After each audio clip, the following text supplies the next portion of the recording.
Bonsoir à tous, mesdames et messieurs, bienvenue à la grande édition de l'information sur Equinox Télévision. Au menu de ce 20h, la jalousie en amour n'a pas d'âge. Un homme de 80 ans abat à bout portant sa compagne. Antoine Depadoue Onana soupçonnait son âme sœur de 40 ans de le tromper avec leur locataire. Des versions fusent de toutes parts sur ce crime passionnel qui a ému toute la ville de Bankomo. Que s'est-il réellement passé? Élément de réponse à suivre dans ce journal. La COBAC a-t-elle retiré l'agrément à la Banque camerounaise des PME? La question fait polémique au sein de l'opinion qui déplore cette faillite dans la gestion de cette institution censée financer les activités des entrepreneurs. La banque peine à réaliser ses missions malgré le démenti de la directrice générale sur les représailles du gendarme des banques dans la zone CIMAC. Voilà pour le sommaire.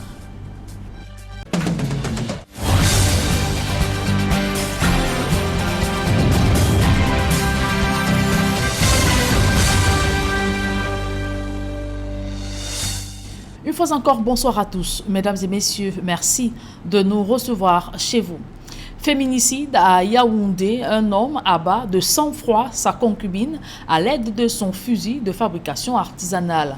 Antoine Depadoue Onana accusait Andela Catherine d'infidélité avec leur locataire. Une version de fait bottée en touche par le voisinage qui l'accuse plutôt d'avoir entretenu des relations coupables avec la fille mineure de la défunte. Rodrigue Ngassi et Marcelin Gansop, de retour de Bankomo. C'est dans les géants de la brigade territoriale de Bankomo que Onana Antoine Depadoue, âgé de 79 ans, revoit le film de l'assassinat de sa concubine, la nommée Andela Catherine, la quarantaine sonnée. Tout est allé très vite, selon l'un des petits-fils du présumé assassin. C'était aux environs de 9 heures. Nous avons suivi les discussions entre le grand-père et la grand-mère. Subitement, un coup de feu. Ces deux se précipitent à venir. On le croise, il avait déjà abattu et les petits-enfants de la maison étaient en débandade totale avec la peur. Quand on a voulu foncer vers lui, il a chargé son arme, nous demandait d'avancer si nous sommes forts. Et il s'est placé en route et dit « J'ai accompli ma mission et celui qui va s'amuser sera sur la liste ». Une fois l'irréparable commis, Anthony, comme on l'appelle, va prendre la poudre d'escampette avant d'être cueilli par la gendarmerie autour de 18 h. Donc lui, il était caché juste derrière la maison, il y a une maison en chantier. C'est donc comme ça qu'il appelle un de nos cousins que viens m'aider, je suis en brousse à m'évader, je vais partir. Quand le cousin lui dit que mais à une condition, tu me donnes d'abord l'arme. Il a remis l'arme au cousin. Quand il remet donc l'arme, il entre dans la maison. C'est comme ça que le cousin informe. Les gars ont bouclé, les hommes maintenus ont bouclé la maison. Onana Antoine Depadoue dit avoir tiré à bout portant sur la mère de ses deux enfants parce qu'elle le trompait avec le locataire qui occupe cette chambre. Une autre source qui a requis l'anonymat affirme plutôt que le meurtrier, pédophile réputé au village Elik Onambani, entretenait des relations coupables avec l'une des filles de la victime. Cette dernière ayant aménagé avec lui il y a 7 ans, alors qu'elle avait déjà 3 enfants, auxquels il faut ajouter les 2 autres, issus de ce concubinage, qui vient ainsi de se terminer dans le sang. Le présumé assassin médite son sort dans les geôles de la brigade de gendarmerie de Bankomo pendant qu'ici au village Elik Onambani, les populations s'interrogent. Qu'est-ce qui a pu bien se passer? Pourquoi on en arrive là? Des interrogations qui à coup sûr trouveront des éléments de réponse au terme des enquêtes qui ont été ouvertes. Ici Rodrigue Ngassi, Marcelin Gansop, Equinox Télévision. Intéressons-nous à présent à cette crise au sein du Centre d'édition et de production pour l'enseignement et la recherche CEPER qui s'intensifie. La coordinatrice de cette structure, par ailleurs, épouse de l'ancien ministre de l'Éducation nationale, Charles Toundi, a été expulsée des locaux après une décision du tribunal de première instance de Yaoundé, centre administratif. La dite décision reconnaît par ailleurs un autre top management à la tête du CEPER. Le reportage de Ben Christy Moudjo et Élisée Bogba. Devant le portail fermé du Centre d'édition et de production pour l'enseignement et la recherche CEPER, Jean-Marie Ebogo, épousé Toundi, fait le pied de grue. Dans l'enceinte de la structure, des cadenas ont été mis sur les portes, tandis que du matériel est entassé dans la cour. Depuis ce lundi 21 août 2023, l'accès à ces édifices est interdit. Je suis la coordinatrice générale de cette structure, dont j'ai rang de directeur général. Là-dedans, il y a 5 policiers du jamais vu. Ils interdisent tout le monde d'entrer, de faire quoi que ce soit. Ils parlent d'expulsion, or qu'ils ont scellé Les policiers présents sur les lieux appliquent une décision du tribunal de première instance de Yaoundé Centre administratif. Les policiers sont là, eux, ils m'apprennent que c'est l'autre CEPER qui est le vrai CEPER. C'est-à-dire là, notre CEPER où l'État est actionnaire, la francophonie, tout ça, non. Cette décision d'expulsion intervient alors que le CEPER fait l'objet d'une bataille enragée depuis de nombreuses années. D'un côté, l'épouse de l'ancien ministre de l'Éducation nationale de regrettée mémoire, Charles Toundi, qui a su être la coordinatrice de la structure. Et de l'autre, Christian Ebrard, PDG du CEPER, à l'issue d'un conseil d'administration tenu en 2019. Pour le camp de l'ancien ministre, de nouveaux dirigeants n'ont jamais été validés. Le président de la République avait signé l'autorisation de la privatisation en 1997. Maintenant, ils disent que c'est à eux. Or, lorsque vous voyez, leur CEPER est depuis 3 ans.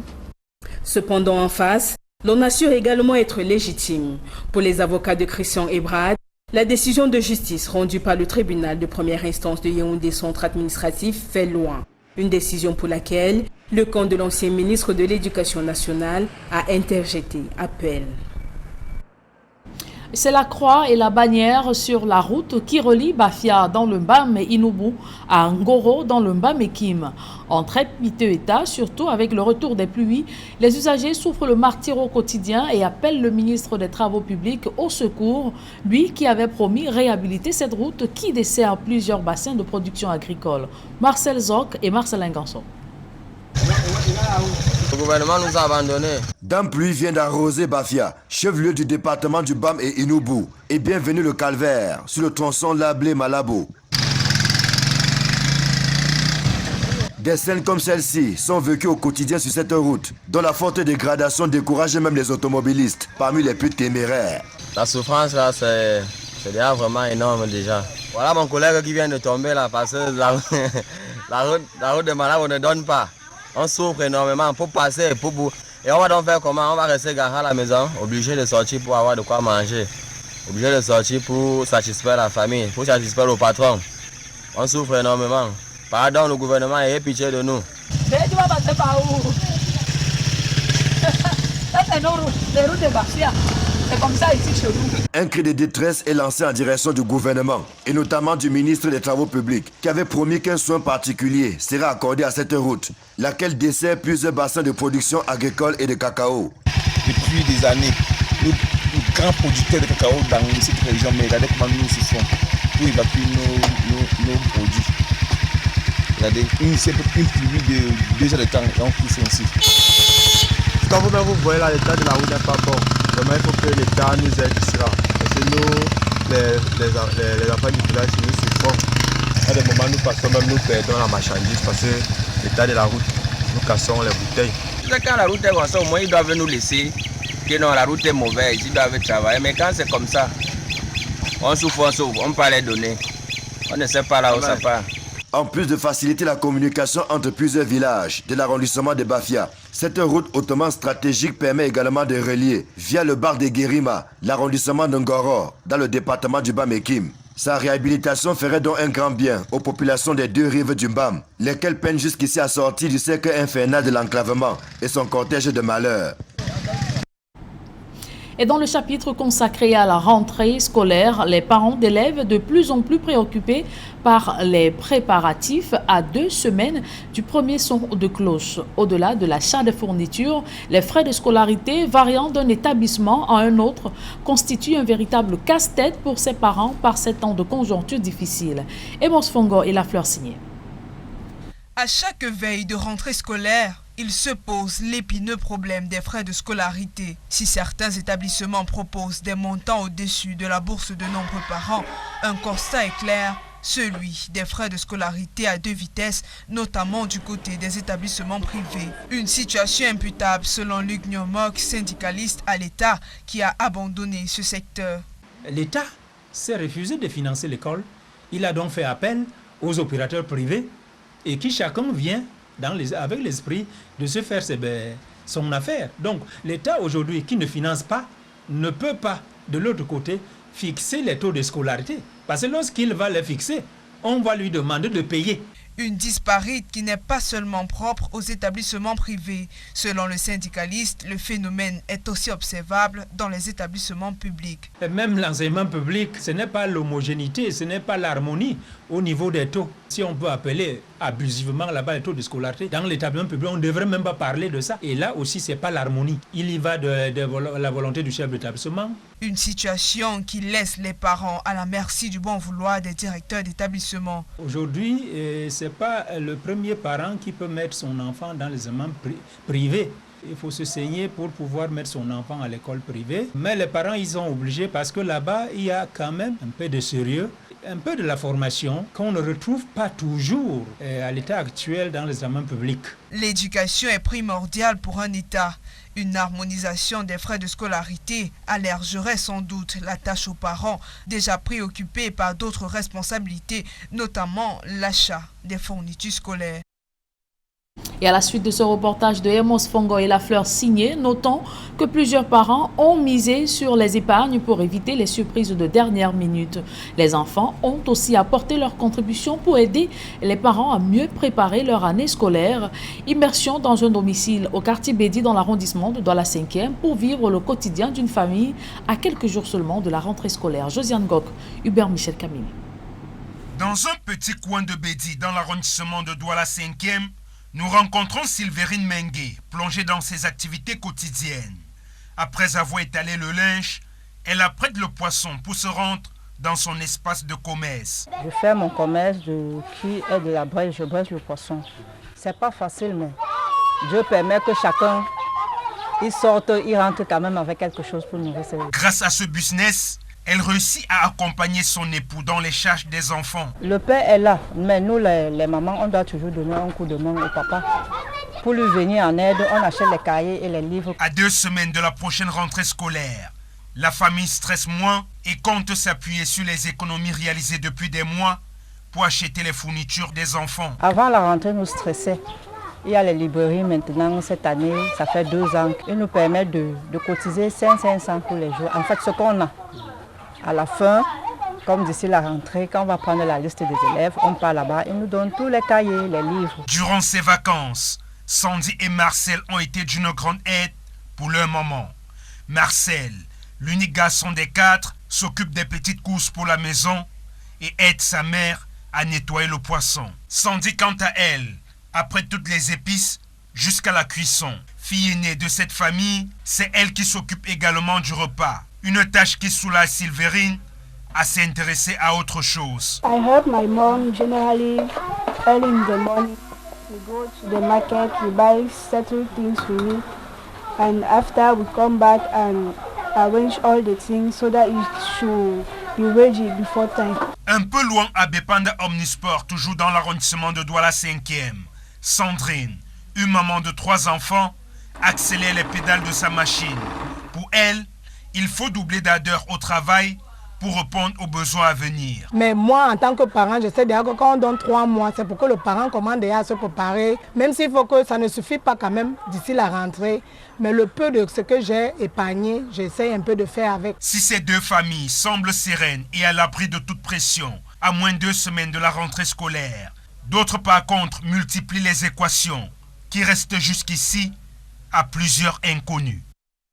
Et parlant justement de la rentrée scolaire 2023-2024, le ministre de la Défense a affirmé que le septentrion est en proie à une menace sécuritaire du fait des incursions de Boko Haram, bien que ce mouvement ait été affaibli. En revanche, il a estimé la situation sécuritaire en voie d'amélioration dans les régions du nord-ouest et sud-ouest, en citant en appui les résultats scolaires dans ces 2 régions cette année. Je vous propose un extrait de Joseph Betty Assomo. Diverses menaces sécuritaires sont prégnantes dans certaines parties du pays. Il s'agit notamment de la région de l'extrême nord, où les terroristes de Boko Haram, bien que fortement affaiblis par les offensives menées par nos forces en collaboration avec la force multinationale mixte de la CBLT et les armées nationales des pays coalisés, semblent reprendre du poil de la bête en pleine saison pluvieuse habituellement défavorable à leur mobilité en s'appuyant sur des éléments résiduels visiblement en débandade qui se livrent à des attaques de prédation, des enlèvements et demandes de rançon. Dans les régions du nord-ouest et du sud-ouest, l'embellie sécuritaire se consolide davantage. Les résultats scolaires très encourageants aux examens officiels attestent de cette évolution. Le palmarès de l'Office du baccalauréat du Cameroun place ces deux régions, respectivement, en première et quatrième position à l'examen du baccalauréat et GCE A-Level session 2023 sur le plan national. Toutefois, la prudence reste démise en raison de certaines informations faisant état de menaces de perturbation des rentrées en préparation dans ces deux régions par des groupes armés violents. Déjà, 197 attaques de la secte islamiste Boko Haram enregistrées entre le 22 août 2022 et le 21 août 2023. La Commission des droits de l'homme du Cameroun, qui révèle ces chiffres, appelle à une mobilisation tout azimut pour stopper la montée du phénomène au Cameroun. C'était à l'occasion de la Journée internationale du souvenir en hommage aux victimes du terrorisme, célébrée le 21 août 2023. Les explications de Pierre Laverdu-Romban. Cameroun. Venu de l'extérieur, le terrorisme à travers la secte islamiste Boko Haram s'est développé depuis 2016. La région de l'extrême nord subit depuis quelque temps une résurgence d'attaques dues à la secte islamiste nigériane. Des attaques attribuées à Boko Haram qui ont repris de plus belle. Depuis 2014, le groupe islamiste fait des ravages dans les villages de l'extrême nord du Cameroun, commettant des attaques qui sont souvent menées discrètement et qui visent délibérément des civils. Les villages de Ile et Alifa ont subi il y a quelques jours dans le Logoné-Chari des attaques d'une cinquantaine de terroristes. En plus de 4 éléments tués, les terroristes ont abandonné 2 fusils d'assaut, un RPG et des munitions. Il y a quelques jours encore, les populations de cette partie du Cameroun voyaient le retour des enlèvements. L'entreprise profitable est depuis quelque temps monnaie courante et s'est étendue lorsque Boko Haram a étendu ses opérations dans la région du lac Tchad. Au 28 avril 2023, 950 familles avaient fui le village de Zéleved et Krawa, Wafa, 2 villages de la région de l'extrême nord, et ont trouvé refuge à Mozogo. Des déplacements massifs survenus à la suite de l'attaque de ces 2 villages. Dans ces villages du Cameroun, selon un bilan dressé par Humanity Purpose, côté matériel, ce sont environ 300 maisons qui sont parties en fumée, 2 dizaines de motos, 500 petits ruminants et des bœufs et autres emportés par les assaillants. Selon des rapports de sécurité de l'armée camerounaise, Boko Haram a augmenté le nombre et l'ampleur de ces attaques dans cette partie du Cameroun. 197 attaques signalées entre 2022 et 2023. Nous vous le disions en titre, la directrice générale de la Banque camerounaise des PME a-t-elle perdu l'agrément de la COBAC au moment où la presse, sur la base des sources crédibles, confirme que le gendarme des banques de la CEMAC a effectué le retrait du précieux sésame? Agnès Doumbé-Mandeng dément cette information qui nourrit la polémique depuis quelques jours sur une banque qui peine à atteindre ses objectifs. Dalastiana Nadine Ngwafo et Achille Kamga. L'information révélée par le site d'information Ecomatin agite les milieux de la PME au Cameroun. Selon le média en ligne spécialisé sur les questions économiques, l'agrément de la directrice générale de la Banque camerounaise des petites et moyennes entreprises lui a été retiré par la Commission bancaire de l'Afrique centrale. À lire les révélations d'Ecomatin, la COBAC reproche à la DG de la BCPME des fautes de gouvernance et manquements graves aux textes relatifs à la lutte contre le blanchiment des capitaux et le financement du terrorisme. Toujours selon le site d'information, Agnès Doumbé-Mandeng dit n'avoir jamais été notifiée d'une telle sanction. Une source interne à la structure nous confie que la DG ne souhaite s'exprimer sur le sujet. Toujours est-il que la Banque camerounaise des petites et moyennes entreprises, de l'analyse d'observateurs, a mal à sa gestion et peine à atteindre ses objectifs. La gestion de la BCPME ne s'est pas faite conformément aux exigences en la matière. C'est pour ça qu'un an après sa création déjà, la COBAC avait lancé une première alerte parce que l'octroi du crédit ne se faisait pas suivant les règles de l'art. L'analyse financière, l'analyse empirique pour déterminer la fiabilité et la viabilité de l'activité que la banque veut financer, la solvabilité, n'est-ce pas, de l'agent économique. Du point de vue de l'expert, il y a lieu d'envisager un autre paradigme de mécanisme de financement et d'accord de crédit pour l'épanouissement des PME. L'État a vu, n'est-ce pas, que ça chancelait déjà au niveau de la BCPME et c'est comme ça que l'État a signé avec les banques, avec l'ensemble du secteur bancaire, un accord pour mettre en place une garantie de près de 200 milliards qui devait servir donc de garantie pour les petites et moyennes entreprises et leur donner un accès facile au crédit. La Banque camerounaise des petites et moyennes entreprises, qui a été annoncée en 2011 par le chef de l'État, a ouvert ses guichets en juillet 2015 avec pour slogan « L'accès au financement des PME n'est plus un rêve ». Hors de nos frontières, au Nigeria, le bras de fer entre les militaires au pouvoir et la CEDEAO se poursuit. L'organisation ouest-africaine rejette la transition de 3 ans proposée par la junte au pouvoir. Et en Afrique du Sud, le 15e sommet des BRICS s'est ouvert ce jour à Johannesburg. La question de l'élargissement du bloc avec l'adhésion de nouveaux membres et l'élaboration d'une feuille de route économique, commerciale et financière sont le fil conducteur de cet événement. Nadine Yamboussing, la mouture internationale. Une transition de 3 ans est une plaisanterie. La CEDEAO ne l'acceptera jamais. Par ses propos du commissaire aux affaires politiques, l'organisation ouest-africaine rejette le plan de sortie de crise proposé par la junte nigérienne. Elle estime que la transition devrait durer 1 an tout au plus pour un retour rapide à la normale. La CEDEAO réitère que l'option militaire reste incontournable pour préserver l'image de l'institution, rétablir l'ordre constitutionnel et que le président Bazoum soit libéré et réinstallé au pouvoir. Pour des experts, cette réaction est le signe qu'une résolution du conflit par voie diplomatique semble encore lointaine. Côté Niger, les dirigeants entendent poursuivre les négociations pour la tenue d'un grand dialogue national et inclusif. Le Conseil de paix et de sécurité de l'Union africaine déclare prendre note de la décision de la CEDEAO de déployer une force au Niger et demande une évaluation des implications économiques, sociales et sécuritaires de ce déploiement.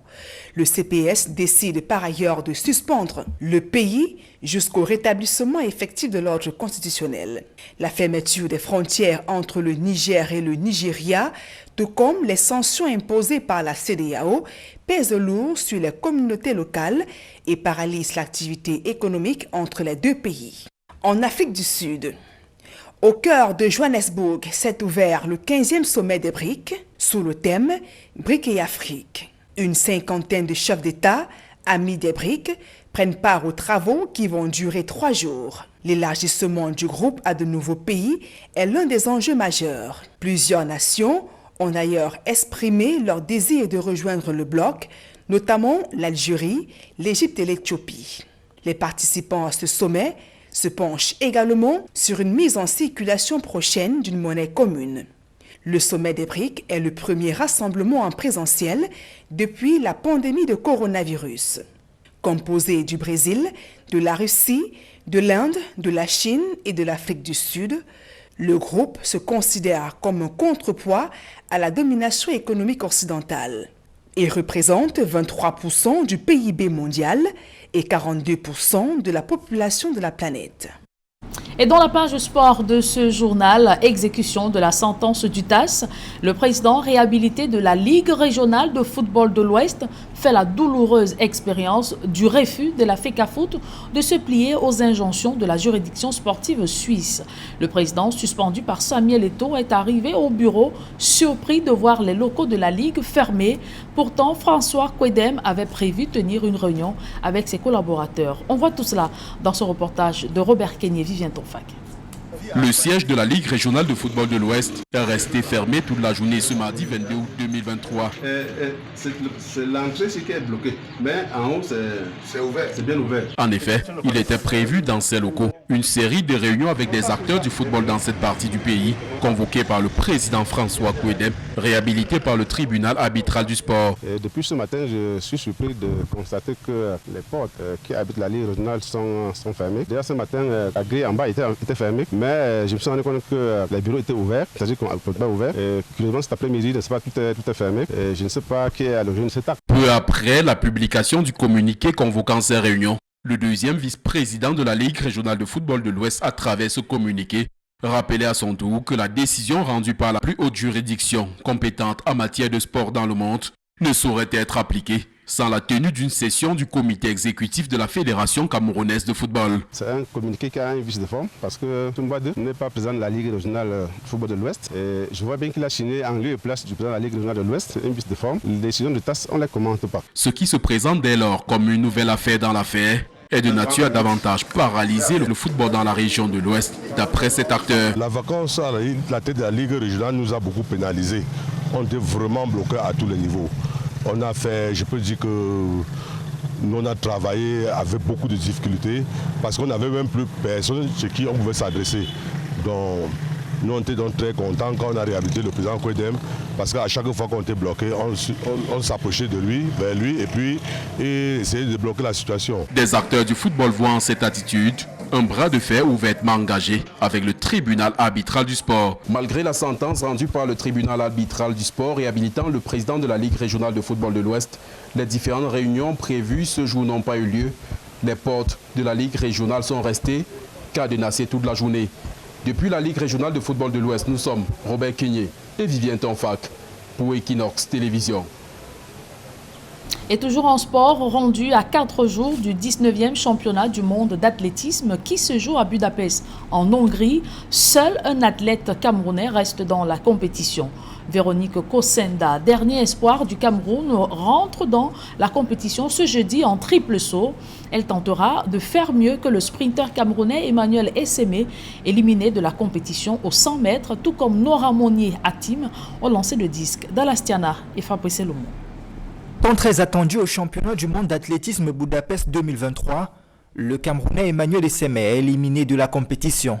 Le sprinter le plus rapide du Cameroun a réalisé un chrono de 10,41, terminant 6e sur 8 dans sa série. Peu avant la course, Emmanuel Essémé a contracté des crampes qui ne lui ont pas permis de déployer tout son talent. Comme lui, Nora Monnier-Hatim est sortie de la compétition avec un jet à 54,50 mètres au lancer des disques, insuffisant pour passer en finale. La Camerounaise de 26 ans a terminé 33e sur les 38 athlètes à liste dans cette discipline. Le seul espoir de médaille pour le Cameroun repose désormais sur Véronique Kosendari. La Camerounaise médaillée d'argent au dernier jeu de la francophonie va prendre part aux demi-finales du triple saut ce jeudi à 19h10, heure du Cameroun. Elle tentera de faire briller l'Afrique tout comme le Burkinabé Hugues Fabrice-Zango, qui est devenu champion du monde de triple saut lundi dernier. Avec un saut mesuré à 17,64 mètres, il remporte la médaille d'or, la première de l'histoire de son pays, aux mondiaux d'athlétisme. Le Burkinabé de 30 ans n'a cessé de montrer de la régularité dans ses performances depuis des années. Après avoir établi le record du monde du triple saut en salle, Hugues Fabrice-Zango vient de réaliser un autre exploit. Et c'est avec ce reportage de Fabrice Elomou que nous mettons un terme à cette édition du 20h. Merci de l'avoir suivi, mesdames et messieurs. La deuxième partie d'Equinox Soir, c'est en direct de Yaoundé avec Guy Zogo aux commandes. Très bonne soirée à tous.